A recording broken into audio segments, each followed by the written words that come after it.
Friend, good morning all of you. Welcome to this channel of Pramod chemistry. IPSC nomenclature का lecture number 3 लेके आए हैं और आज आप हमसे ईस्टर और ईथर फंक्शन ग्रुप के बारे में सीखने वाले हैं। तो चलते हैं, सबसे पहले हम लोग ईस्टर के बारे में स्टडी करते हैं। किसके बारे में? ईस्टर के बारे में। तो ईस्टर का फंक्शन ग्रुप क्या होता है? R C double bond O R dash. तो सबसे पहले हम लोग ये जानेंगे कि ईस्टर बनता कैसे है। तो ईस्टर क्या होता है कि जब हम कार्बोजाइलिक एसिड को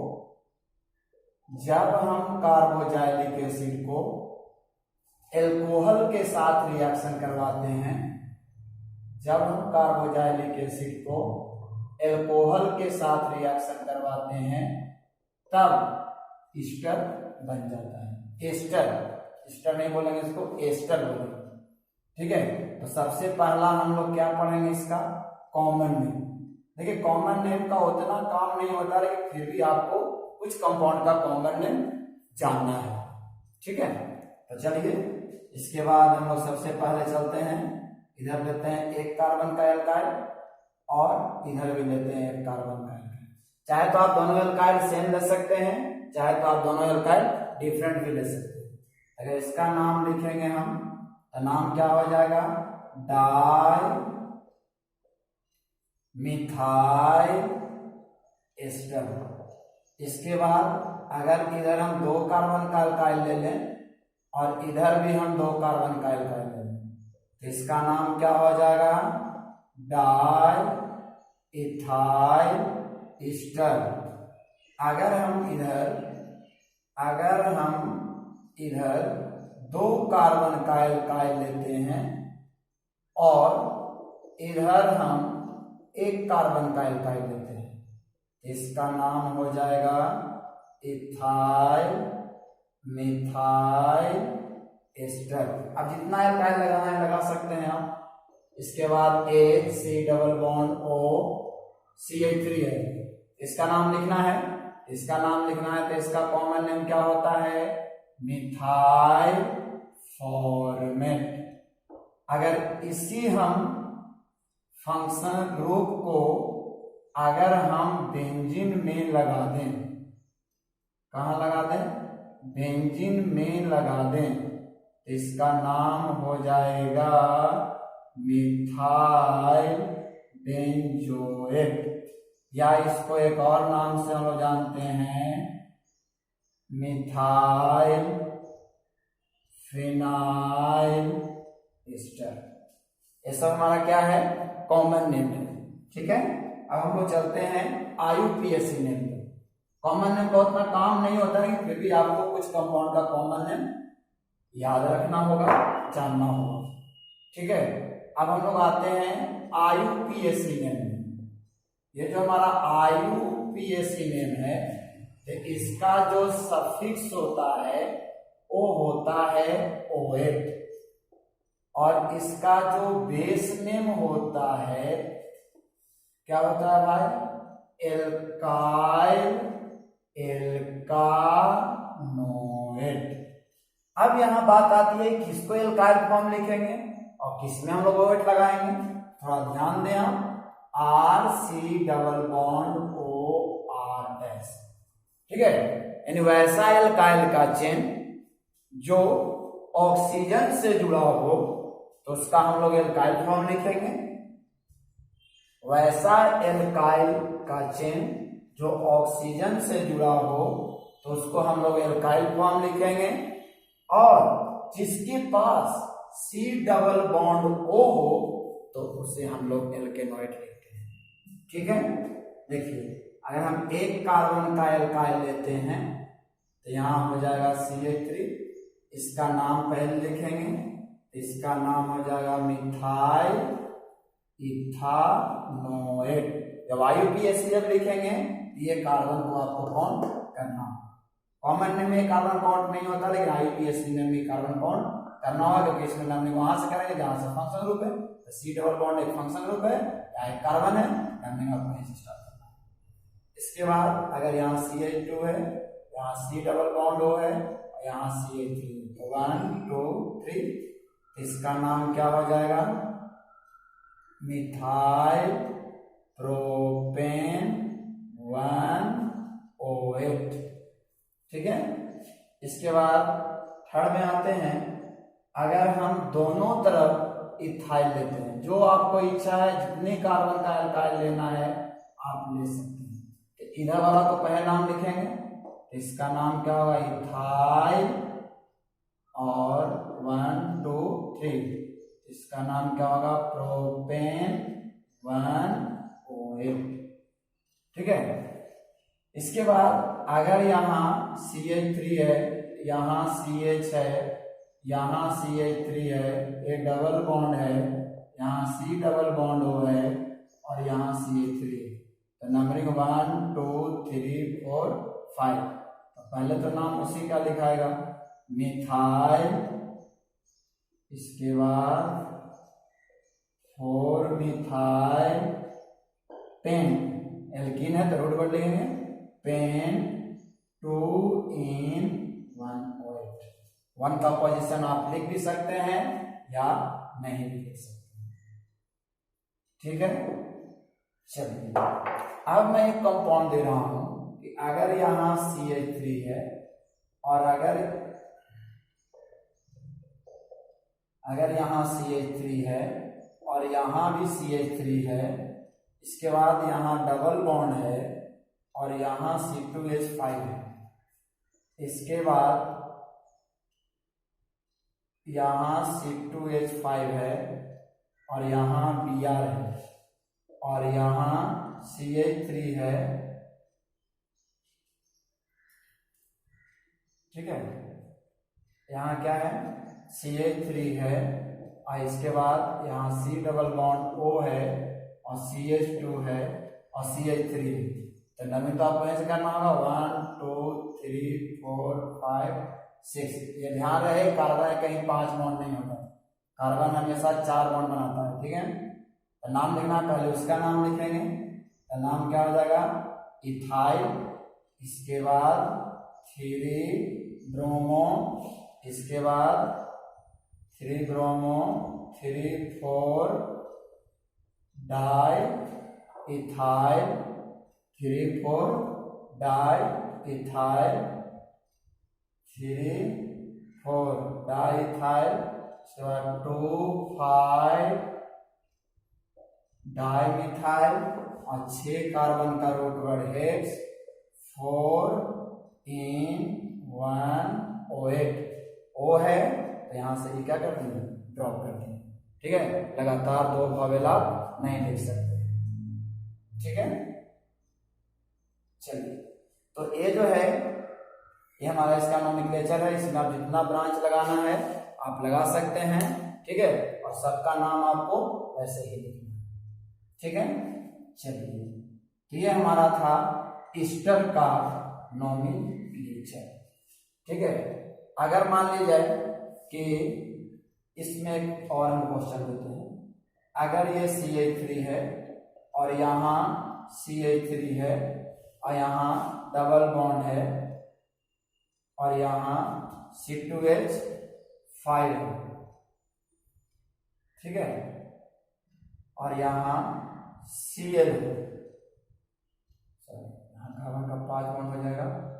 इसके बाद यहाँ क्या है, C है, यहाँ Cl है, यहाँ Br है और यहाँ क्या है, CH2 है और यहाँ C डबल बॉन्ड O है और यहाँ O है और यहाँ CH3 है। तो नंबर कहाँ से होगा, 1 2 3 4 5 6। तो पहले तो नाम उसी का लिखाएगा, क्या लिखाएगा भाई, मिथाइल, इसके बाद क्या लिख देंगे हम लोग, 3 ब्रोमो, इसके बाद 3 क्लोरो, इसके बाद क्या लिख देंगे, 4 इथाइल, इसके बाद क्या लिख देंगे, 5 मिथाइल, इसके बाद हेक्स 4 in 1OH। ठीक है, OH कितने पर है, 1 पर है। ठीक है, अब हम लोग देखिए एक क्वेश्चन हम दे रहे हैं, थोड़ा ध्यान दें। ठीक है, एक और सवाल आपको दे रहे हैं, ध्यान दीजिए। चलिए एक सवाल आपको मैं और दे रहा हूं, तो उसको ध्यान से समझिएगा। अगर मान ली जाए कि यहाँ CH3 है, ठीक है, और यहाँ CH3 है, यहाँ डबल बॉन्ड है, ठीक है, यहाँ क्या है, डबल बॉन्ड है। इसके बाद यहाँ है C2H5 और यहाँ है CH3, यहाँ है Br और यहाँ है C2H5 और यहाँ है CH3, C double bond O, CH3 देखिए ये आइसो है, इसमें ब्रांच भी लगा रहेगा, तो इसको क्या कहेंगे, आइसो। तो सेकंड कार्बन पर एक ब्रांच है, तो नंबर तो 1 2 3 4 5 6 होगा। तो पहले इसका नाम क्या हो जाएगा, आइसो प्रोपाइल 3 ब्रोमो, इसके बाद 2 4 डाई इथाइल, 2 4 डाई इथाइल, इसके बाद 2 3 5 ट्राई मिथाइल, इसके बाद हेक्स 4 in 1 OH है कि नहीं। पहले isopropyl 3 bromo 2 4 diethyl 2 3 5 trimethyl hex 4 in 1 OH, ठीक है। चलिए, तो इसी के साथ ईस्टर का भी नोमेनक्लेचर क्या हो गया, समाप्त। अब हम लोग पढ़ते हैं ईथर का नोमेनक्लेचर। थोड़ा ध्यान दिया जाए कि ईथर का नोमेनक्लेचर क्या होता है। ईथर का एक क्या होता है, ROR डैश, क्या होता है, ROR डैश। अब इसमें भी क्या है कि आप दोनों चाहे तो सेम एल्काइल ले सकते हैं, चाहे तो आप डिफरेंट एल्काइल ले सकते हैं। तो सबसे पहले इसका हम लोग क्या पढ़ लेंगे, कॉमन नेम। तो कॉमन नेम पढ़ेंगे तो सबसे पहले जितना इच्छा उतना कार्बन का एल्काइल ले लें, CH3O CH3, इसका नाम क्या हो जाएगा, डाई मिथाइल ईथर। इसके बाद अगर हम इधर CH3 लें, CH2O लें और CH3 लें, इसका नाम हो जाएगा इथाइल मिथाइल ईथर। तो ईथर दो तरह का होता है, एक सिमेट्रिकल और एक अनसिमेट्रिकल। एक जो होता है वो होता है सिमेट्रिकल ईथर और एक क्या होता है, अनसिमेट्रिकल। अनसिमेट्रिकल का मतलब जिसमें दोनों तरफ एल्काइल डिफरेंट हो, और सिमेट्रिकल का मतलब जिसमें दोनों तरफ एल्काइल सेम हो। इसके बाद अगर हम यहाँ लेते हैं CH3 CH2O CH2 CH3, इसका नाम क्या हो जाएगा, डाई इथाइल ईथर, ठीक है। अब हम क्या करेंगे कि यहाँ CH3 है, यहाँ CH3 है, यहाँ CH2 है और यहाँ CH3 है। तो अब इसको ध्यान देना है कि इसका नाम कैसे लिखा जाए। तो अब इसको ध्यान देना है, तो ध्यान से वो कैसे लिखेंगे इसको। अब इसका एक ब्रांच है, यहाँ सबसे पहले तो नाम इसी का लिखा गया, इसका नाम क्या लिख देंगे, इथाइल आइसोप्रोपाइल ईथर। अब ध्यान दो, अगर इसी ईथर को हम कहाँ लगा देंगे, बेंजीन, तब इसका नाम हो जाता है एनिसॉल। क्या नाम हो जाता है, एनिसॉल। क्या नाम होगा बाबा इसका, एनिसॉल। यह एक कॉमन नेम है इसका, यह एरोमेटिक कंपाउंड है। चलिए, अब हम लोग पढ़ते हैं इसका IUPAC नेम। तो IUPAC नेम में इसका जो बेस नेम होता है वो होता है एल्कोक्सी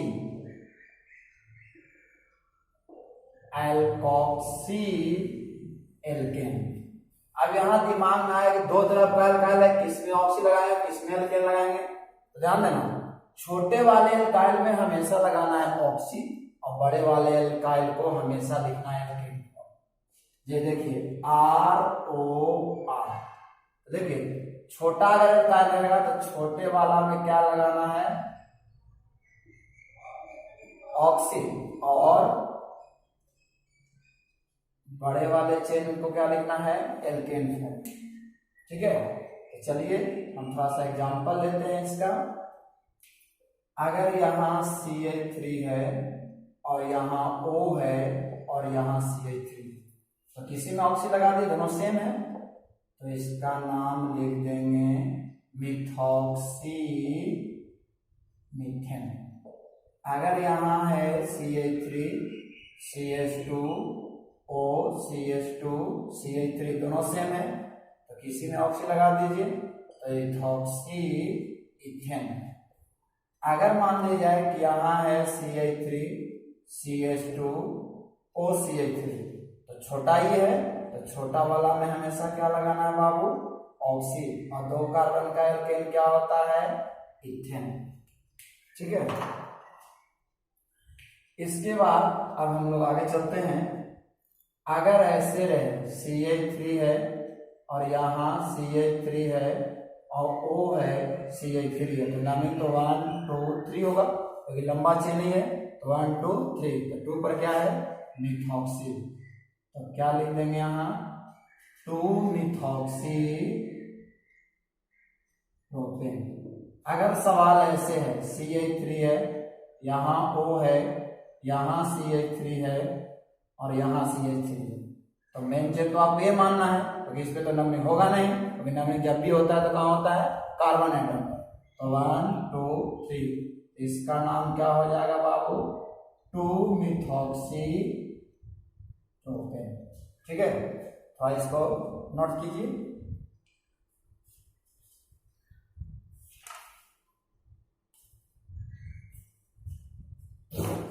नोट्स कर लिया, चलिए अब हम लोग थोड़ा सा अगले कंपाउंड पर चलते हैं। अगर सवाल है CH3 है CH2 है CH2 है O CH3, तो 1 2 3, इसका नाम क्या हो जाएगा, 1 मिथॉक्सी प्रोपेन, 1 मिथॉक्सी प्रोपेन। इसके बाद एक सवाल है कि अगर यहाँ CH3 है और यहाँ CH3 है और यहाँ भी CH3 है और यहाँ CH2 है, O है और CH3 है, तो 1 2 3 4, पहले तो नाम उसी का लिखाएगा, 1 मिथॉक्सी 2 3 डाइमिथाइल ब्यूटेन। ठीक है, 1 methoxy propane 1 methoxy 2 3 dimethyl butane.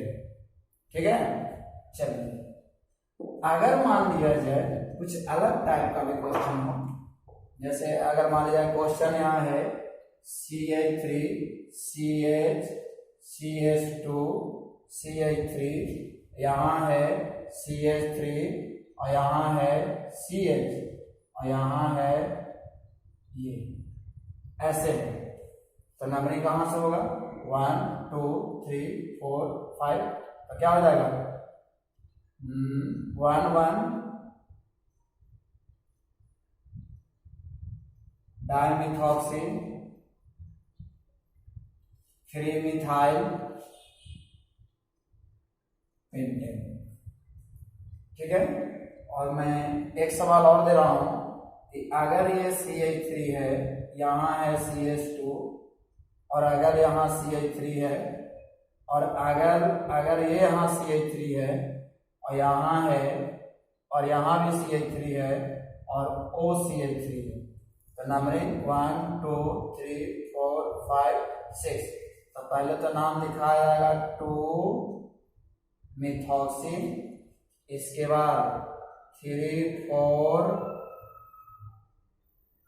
Dimethyl और 6 कार्बन का एल्केन क्या हो जाएगा, हेक्सेन। ठीक है, तो इसी के साथ ईथर का भी नोमेनक्लेचर आज क्या हो गया, समाप्त हो गया। अब हम लोग अगले लेक्चर में अगले फंक्शन ग्रुप का नोमेनक्लेचर पढ़ेंगे।